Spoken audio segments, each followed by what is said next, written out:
Leung here for Hollywood First Look. Today, I'm talking with the cast of Missing. Let's take a first look. Hi, this is Grace Allen. Please leave a message. Mom, where are you guys? 911, what is your emergency? My mom never came home from her trip. I don't know where she is. I'm calling about a guest you had. Espere, ¿no habla español? Does anyone speak English? I'm sorry.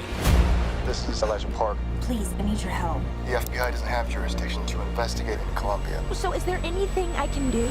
Did you watch Searching at any point before you got the call for this? Had you seen it, or did you visit it after you got the call? I did visit it after I got the call. I read the script for Missing, and I was just so intrigued. It was such an exhilarating read. And then I think it made me fall in love with Missing a little bit more when I watched Searching, and I was like, this is such an amazing, cool, fresh idea, something that I had never seen before. So I'm just excited and glad to be a part of the Searching Missing universe.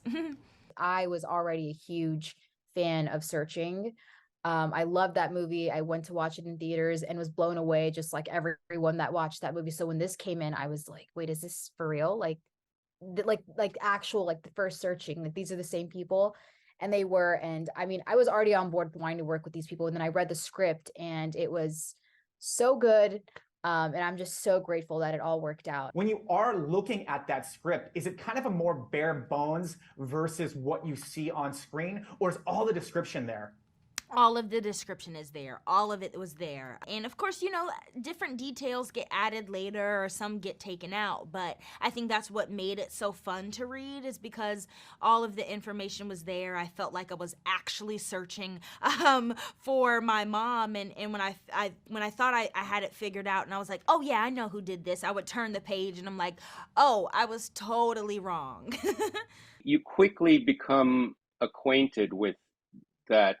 Anytime you think you've got it, it's gonna flip, and so it makes you kind of more, you're just paying attention more intensely because of that, and you're letting yourself use your imagination, and in doing that, you're kind of participating in the search along with June, and you know, I love that. That gives it this immersive experience that, you know, traditional films are, they're just a different animal. So I love that. I love feeling like I'm, as the audience, you know, doing it, you know, going along, thinking, yes, that's right. You should remember this part. Go search for that, and you're watching it happen. So you're part of it. You have to focus, or else you're lost. And so from the minute it starts, you know, you're reading, you're following along, you're trying to solve this mystery, you're making mistakes with June. You know, you're part of it. And I had a really great time. I just kept thinking, I had two questions afterwards. I was like, how are they going to translate this for like Asian markets, which I know they'll figure it out, but all the typing, all the writing, that's got to be a challenge. And then how am I going to explain this movie to my father? Because he's 75 and I don't know how he wants to watch it when he comes to LA. And I'm like, it's going to be interesting to see his response. As like, you know, the main lead and the person that's in this like 100% of the time, it's very contained. So I was wondering how challenging that was for you as an actor versus some of the other stuff that like you've done. No, it was very challenging because it was very contained, and then also very technical, where I had to be the camera operator sometimes with using the watch and the phone and the computer, and not being able to be in a scene with an actual person and be able to move around because you got to stay in a frame. It was a bit wonky, but once I got used to it and got the hang of it, it was so much fun. So do you think that because it's like a social media age, because we have the FaceTimes, the TikToks, you know, we're documenting via Instagram and stuff, do you think that helped a little bit doing this? Or you're like, man, it was still just another crazy experience? No, I think it was still such a crazy experience, because even though I knew those things were happening, I wasn't actually searching the things up. I wasn't actually using all of the technology. That was all post-production. So it was the bare bones when it came to just looking at a blank screen with some boxes in the corners.